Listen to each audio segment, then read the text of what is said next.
আসসালামু আলাইকুম রহমতুল্লাহি ওবরকাতুহ। সম্মানিত দর্শক, ডাক্তার আবদুল্লাহ তাহের জামাতের নায়েবে আমির।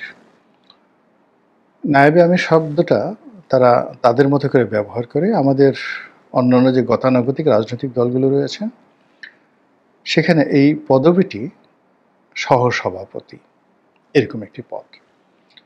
তো এই ভদ্রলোক সাবেক সংসদ সদস্য এবং এই মুহূর্তে জামাতের one of the top three, তিনজন গুরুত্বপূর্ণ নেতা, জনাব আমির এবং জনাব সাধারণ সম্পাদক জনাব গোলাম পারওয়ার এবং জনাব নায়েবে আমির ডাক্তার আবদুল্লাহ তাহের।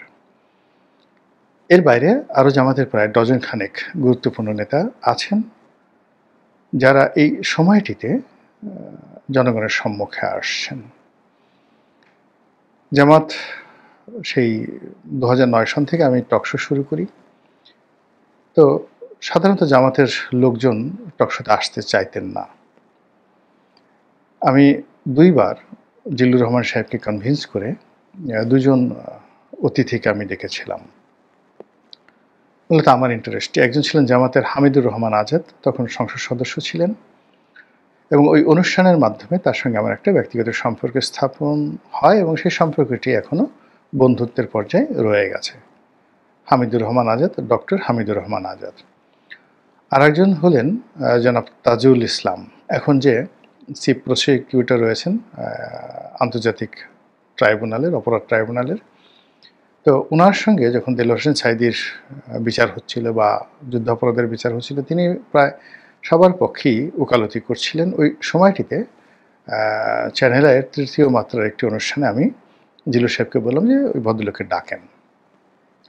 তো ওই সময়টিতে আমার ব্যক্তিগতভাবে জামাতের প্রতি একটা দুর্বলতা ছিল আওয়ামী লীগের অত্যাচার এবং অতি নির্যাতনের কারণে। আমার কাছে মনে হলো যে তারা কথা বলতে পারছেন না, তাদের আদর্শ তারা প্রচার করতে পারছেন না। যদিও ব্যক্তিগতভাবে জামাতের যে ধর্মতত্ত্ব, থিওলজি, ওহাবিবাদ, তারপরে মওদুদিবাদ, এই বিষয়গুলোর সঙ্গে আমার দ্বিমত রয়েছে। আমি ইসলাম বলতে যেটি বুঝি এটা মধ্যপন্থা, যেটিকে অনেক আহলে সুন্নাত আল জামাত বলেন। ঠিক সেই আহলে সুন্নাত আল জামাতের মতো করে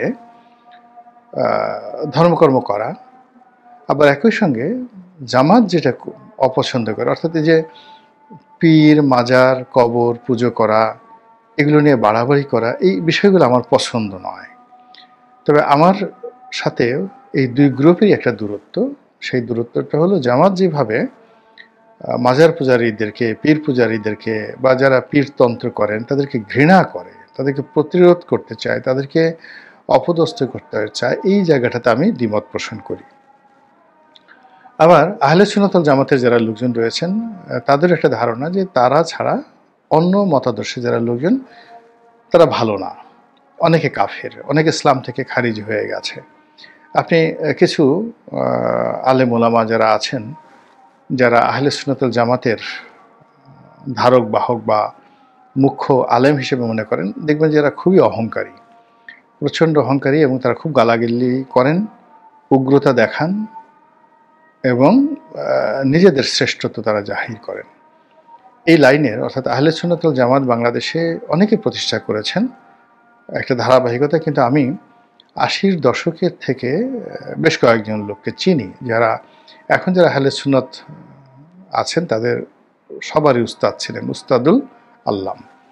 এদের মধ্যে একজন ছিলেন কমলাপুর রেলওয়ে জামে মসজিদ, কমলাপুর রেলওয়ে জামে মসজিদ, এটার খতিব ছিলেন জনাব তাহের। তো আবু তাহের এরকম। তো অসাধারণ বক্তা ছিলেন, কিন্তু উনি মাইল্ড ছিলেন। আরেকজন ছিলেন মাওলানা আব্দুল জলিল, উনি মারা যাওয়ার পরে। তো উনি আহলে সুন্নাত ওয়াল জামাতের মহাসচিব অথবা সভাপতি, এরকম কিছু একটা ছিলেন। তো উনি খুব রাগী ছিলেন, প্রচণ্ড রাগী ছিলেন, উগ্র ছিলেন। উনি আবার শাহজাহানপুর রেলওয়ে কলোনি মসজিদ যেটা আছে, ওই মসজিদের খতিব ছিলেন, গাউসুল আজম মসজিদ। তারপরে চট্টগ্রামে যে আলফালা মসজিদের যিনি খতিব ছিলেন দীর্ঘকালীন সময়, এই ভদ্রলোক আহলে সুন্নাত ওয়াল জামাত করতেন, তার সঙ্গে আমার একটা ভালো সম্পর্ক ছিল। তো আমি তাদেরকে দেখেছি, আবার যেহেতু জামাতের আলেম ওলামাদের সঙ্গে অনেকের সঙ্গে পরিচয় আছে, এদের উগ্রতা বাদ দিয়ে দুটো দলের মধ্যেই তারা যে প্রচারণা চালাচ্ছেন, এগুলোর মধ্যে আমি অনেক যৌক্তিকতা খুঁজে পাওয়ার কারণে আমি অনেকটা লিবারেল মানুষ হিসেবে উভয় পক্ষের সাথে সম্পর্ক বজায় রেখেছি। এজন্য অনেকের প্রতি আমার মমত্ব, অনেকের প্রতি মমত্ব। আমি কারোর মতোই কনজারভেটিভ হতে পারিনি। একদম 100% আওয়ামী লীগের হয়ে বিএনপিকে কখনোই ঘৃণা করতে পারিনি। একেবারে আমার শৈশব থেকে কখনো আমি বিএনপিকে ঘৃণা করতে পারিনি। আমি বিএনপির অনেক অনুষ্ঠানে গিয়েছি যখন আমি স্কুলে পড়ি। অনুষ্ঠান হলেই আমি যেতাম। যেমন ঢাকা বিশ্ববিদ্যালয়ে যখন পড়েছি ছাত্রলীগ করতাম, কিন্তু বি চৌধুরী বক্তব্য দিচ্ছেন, আমি শুনতে যেতাম। তারপরে জাতীয় পার্টির মিজানুর রহমান চৌধুরী বা শাহ মোয়াজ্জেম সাহেব বক্তব্য দিচ্ছেন, আমি কিন্তু শুনতে যেতাম। তারপর বিএনপির আব্দুল সালাম তালুকদার অথবা কে এম ওবায়দুর রহমান বক্তব্য দিচ্ছেন, মন্ত্রমুগ্ধের মতো আমি শুনতে যেতাম। আমার মধ্যে কখনো এরকম একেবারে কনজারভেটিভনেস ছিল না। অথবা আওয়ামী লীগের যারা ভালো বক্তব্য দেন, তাদেরকে আমি সবসময় একেবারে শৈশব থেকে আমি তাদের বক্তব্য শোনার জন্য বহু মাইল অতিক্রম করে গিয়েছি। এটা আমার একটা, যাকে বলা হয় মানে লিবারেল যে ডেমোক্রেটি, সেই সহনশীলতা রাজনীতির একটা অভ্যাস ছোটকাল থেকে গড়ে উঠেছে। ফলে আওয়ামী লীগ ছেড়ে এসেছি, বিএনপিতে এসেছি, কিন্তু বিএনপিতে আসার পরেও আওয়ামী লীগকে বিএনপির অন্য সব নেতাদের মতো আমি ঘৃণা করতে পারিনি। অথবা অনেক সময় দেখা যাচ্ছে যে নিজের ভার্জিনিটি, সততা প্রমাণ করার জন্য, সতীত্ব প্রমাণ করার জন্য অনেকে খুব বেশি যাকে বলা হয় ওভার অ্যাক্টিং করেন। তো সেটা আমার দ্বারা হয়নি। অনেক হিন্দু বলে হয়ে থাকে যে যারা মুসলমান হয়ে যায় তারা খুব বেশি বেশি গরু খেতে পছন্দ করে। আবার বিএনপির অনেক লোক আওয়ামী লীগে এসে বিএনপিকে খুব গালাগালি করে, আওয়ামী লীগের অনেক লোক বিএনপিতে এসে আওয়ামী লীগকে খুব গালাগালি করে। তো ওই জিনিসটা আমি আসলে কখনো পারিনি, পারবো না, আর পারতে চাইও না। তো সেই দিক থেকে যেটা হলো যে জামাতের যারা লোকজন রয়েছে তাদেরকে ইদানিং আমি কম বেশি সমালোচনা করছি আমার মতো করে। এই কারণে সমালোচনা করছি যে এই দলটি এখন ক্ষমতায় আছে এবং আগামীতে আরও এখন মানে শেয়ার করে, অর্থাৎ বর্তমান ইউনিট সরকারের সঙ্গে শেয়ার করে ক্ষমতায় আছেন। আগামীতে তারা এক্সক্লুসিভলি ভোটে জিতে কৌশলে ডাকসু এবং জাকসুর মতো করে পুরো দেশের রাজনীতি নিয়ন্ত্রণ করতে চান এবং তারপরে তাদের 1, 2, 3, 4 plan A, B, C, D এরকমভাবে তারা এই বাংলাদেশকে নিয়ে 100 বছরের পরিকল্পনা করেন। তো এই অবস্থাতে একজন নেতার যে মিশন থাকা উচিত, ভিশন থাকা উচিত, এই অবস্থাতে একজন নেতার যে ভারিক্যে থাকা উচিত, দুর্ভাগ্যজনক হলেও সত্যি যে জামাতের এই প্রজন্মের যারা এই মুহূর্তে নেতৃত্ব দিচ্ছেন তারা এখনো পেরে উঠছেন না। তাদের কথার ম্যাচুরিটি আলী হাসান মুজাহিদি সাহেবের মতো নয়, গোলাম আজম সাহেবের মতো নয়, এমনকি মতিউর রহমান নিজামী, আব্দুল কাদের মোল্লা, কামরুজ্জামান তাদের মতো নন। এবং গত সেই 15 বছর ধরে জামাতের যারা প্রথম সারির নেতা ছিলেন তাদের ফাঁসিতে ঝুলানোর ফলে জামাতের মধ্যে যে একটা মনস্তাত্ত্বিক পরিবর্তন আসে, জামাতের অনেকেই ভয় পেয়ে যায়। 2 নম্বর হলো যে যারা সিনিয়র নেতৃবৃন্দ চলে গেছেন তাদের জায়গায় যারা আসছেন পরবর্তীতে, তারা আসলে এইভাবে পাবলিক মিটিং করার মতো, সাংবাদিক মোকাবেলা করার মতো অভিজ্ঞতা তাদের কখনোই ছিল না। ধরুন আমি যখন 2009-10 সনে একটা বক্তব্য দিয়েছি টেলিভিশনে, সভা সমিতিতে বক্তব্য দিয়েছি, বক্তব্য শুরু করার আগে আমার হাত পা কাঁপতো, মোষ ঘামিয়ে যেত, বক্তব্যের ধারাবাহিকতা থাকতো না। কখনো পরিবেশ পরিস্থিতি আমাকে নিয়ন্ত্রণ করতে, আমি পরিবেশ পরিস্থিতি নিয়ন্ত্রণ করতে পারতাম না। কিন্তু এই কাজগুলো ক্রমাগত করার ফলে এখন এই সময়টিতে এসে যে দক্ষতা এসে গেছে, অভিজ্ঞতা এসে গেছে, পেশাদারিত্ব এসে গেছে, ফলে কি হলো, এই যে আপনাদের সঙ্গে কথা বলছি, টেলিভিশনে কথা বলছি, মঞ্চে কথা বলছি, রাজনৈতিক মঞ্চে কথা বলছি, জনগণের সঙ্গে কথা বলছি, সেখানে কোনো পরিস্থিতি আমাকে নিয়ন্ত্রণ করতে পারে না। আমি আমার মতো করে কথা বলছি, এটা পারি, এটা দীর্ঘদিনের প্র্যাকটিসে এটা হয়ে যায়। কিন্তু এটা 2016 সালে সম্ভব ছিল না, 14-12 সালে সম্ভব ছিল না, এমনকি 2018 সনে এটা সম্ভব ছিল না। প্রতিদিনই আমি কিন্তু শিখছি। তো সেই দিক থেকে জনগণের সামনে কথা বলার জন্য বা আন্তর্জাতিক মিডিয়াতে কথা বলার জন্যে, রাজনৈতিক প্রতিপক্ষের সঙ্গে নেগোসিয়েশন করার জন্য নিজেদের ক্ষমতা, বৃত্ত এবং বৈভবকে জাস্ট ধামাচাপা দিয়ে তারপর নীতি এবং আদর্শের যে কথা সেগুলো বলতে পারা, এই জিনিসগুলো এখন তারা প্র্যাকটিস করছেন, কিন্তু এখনও তারা সফলতার ধারের কাছে যেতে পারেননি। ফলে এই গত 1 বছরে যে আমাদের যারা শীর্ষ নেতৃবৃন্দ রয়েছেন মোরালেস সবাই কিন্তু তাদের নানা রকম কথাবার্তার দ্বারা বিতর্কিত হচ্ছেন। এবং সেই দিক থেকে ডক্টর আবদুল্লাহ তাহের তিনি যেহেতু বেশি কথা বলছেন, বেশি বেশি সব জায়গায় যাচ্ছেন, ফলে তার ভুলের পরিমাণও বেশি হয়ে যাচ্ছে। তিনি বকা খাচ্ছেন, কটুবাক্য শুনছেন, তার সঙ্গে সঙ্গে আবার শিখছেন, বিনয়ের সঙ্গে তিনি শেখার চেষ্টা করছেন এবং অতি সম্প্রতি তিনি আমেরিকাতে গিয়ে অনেকগুলো কাণ্ড ঘটিয়েছেন। প্রায় সব কাণ্ডগুলোই কিন্তু বিতর্ক তৈরি করেছে। প্রথমত তিনি সেখানে গিয়ে আমেরিকাতে গিয়ে আওয়ামী লীগ সম্পর্কে যে বক্তব্য দিয়েছেন এবং দলীয় নেতাকর্মীদের সঙ্গে যে সকল কথাবার্তা বলেছেন, অবস্থার দৃষ্টি মনে হয়েছে যে আওয়ামী লীগের সঙ্গে তার একটা সম্পর্ক আছে, যে আমাদের একটা গোপন আতাত সম্পর্ক রয়েছে এবং নিউ ইয়র্কের মাটিতে যা কিছু ঘটেছে এটা জামাত জানতো কি জানতো না সেটা পরের বিষয়, কিন্তু তার সেই বক্তব্য দ্বারা এই ধরনের বিতর্ক কিন্তু হয়েছে এবং হচ্ছে, যেটা আমরা এখন টের পাচ্ছি বা আমরা এখন বলছি। দ্বিতীয়ত তাদের যে অ্যাম্বিশনগুলো, মনের যে সুপ্ত চিন্তা, অনেক সুপ্ত চিন্তা আমাদের রয়েছে কিন্তু আমরা এগুলো বলি না। আপনার জৈবিক সুপ্ত চিন্তা রয়েছে, বুদ্ধিবৃত্তিক চিন্তা রয়েছে, অর্থনৈতিক চিন্তা রয়েছে, যেগুলো অসম্ভব, আপনি কল্পনা করেন কিন্তু এগুলো কারো কাছে বলা যায় না। তো তদ্রূপ আমাদের মধ্যে বাংলাদেশে অনেকেই ভারতকে আমরা পছন্দ করি না। আমাদের মধ্যে যে যারা ইসলাম ধর্মাবলম্বী, আমরা কথায় কথায় খুলাফায়ে রাশিদিনের স্বপ্ন দেখি, আব্বাসীয় খেলাফতের গৌরবোজ্জ্বল ভূমিকার যে ইতিহাস সেটা অধ্যয়ন করি এবং স্বপ্ন দেখি, উমাইয়াদের শাসনামল স্মরণ করি, মোহাম্মদ বিন কাসিম, হাজ্জাজ বিন ইউসুফ আমাদের নায়ক, আমরা সেগুলো চিন্তা করি। আমরা খালিদ বিন ওয়ালিদের কথা স্মরণ করলে, গাজী সালাউদ্দিনের কথা স্মরণ করলে, ইউসুফ বিন তাসকিন মরক্কোর শাসক, তার কথা স্মরণ করলে আমাদের গর্বে বুক ভরে যায়।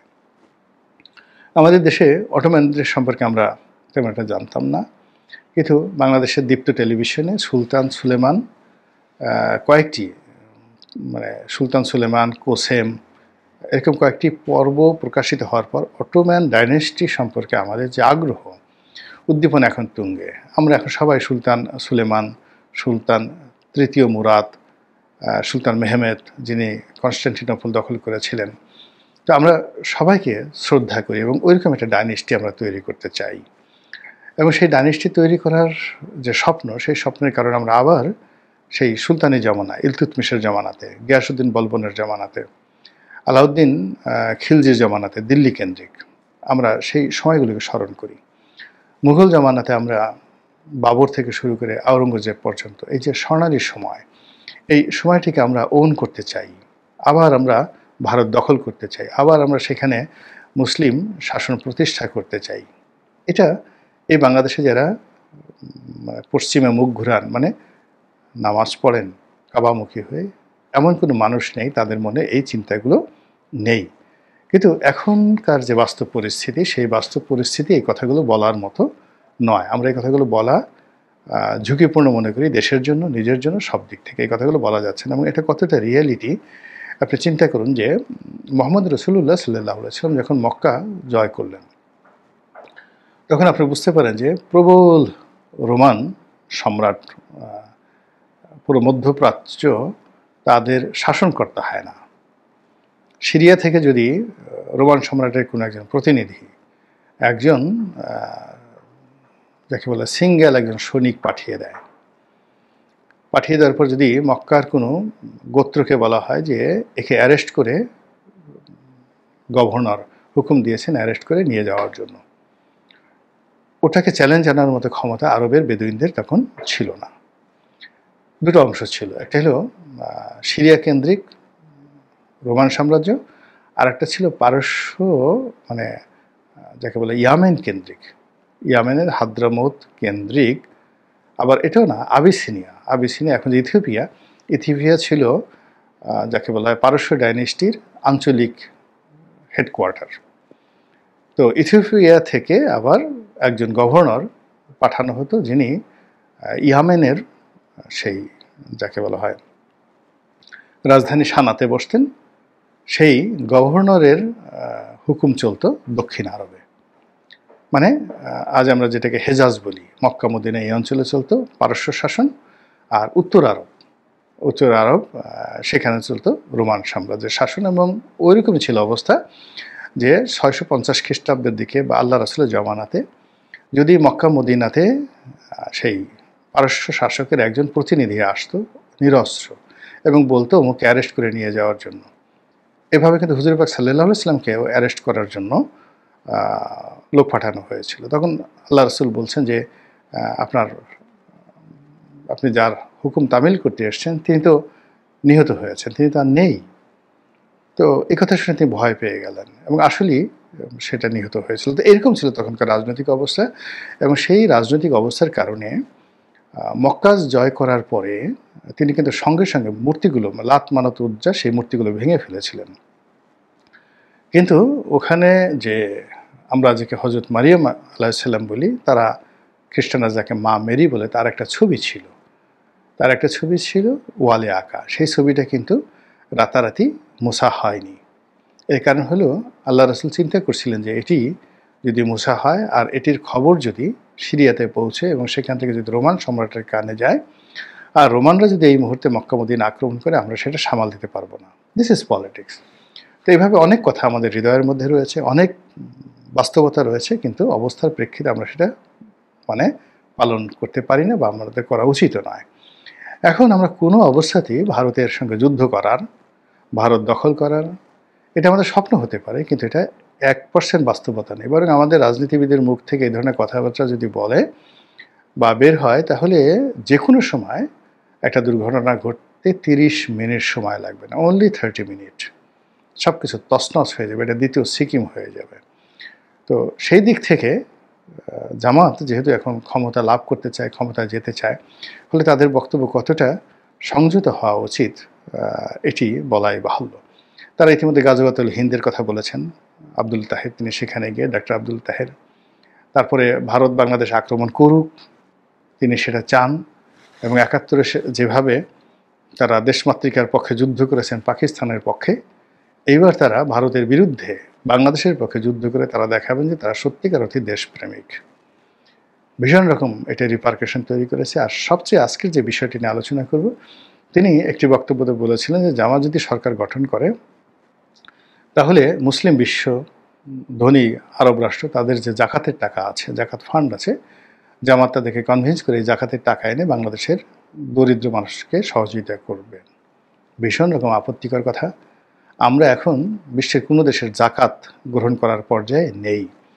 এটি খুবই অবমাননাকর, খুবই অসম্মানের কথা, অমর্যাদাকর, মর্যাদাহানির কথা, যে আমরা কেন সেই অন্য মুসলিম কান্ট্রি থেকে জাকাত এনে আমাদের এই দেশে বিতরণ করবে। এমনিতেই বঙ্গবন্ধুর জামানাতে সেই তলাবিহীন ঝুড়ি, বটমলেস বাস্কেট, এই কথা নিয়ে খুব যাকে বলা হয় বিতর্ক হচ্ছিল, এবং এখন পর্যন্ত হচ্ছে যে হেনরি কিসিঞ্জার বাংলাদেশকে যে তলাবিহীন ঝুড়ি বলেছিলেন, সেটাই বঙ্গবন্ধুর কারণে তলাবিহীন ঝুড়ি তৈরি হয়েছিল, যেখানে সারা দুনিয়া মুক্তি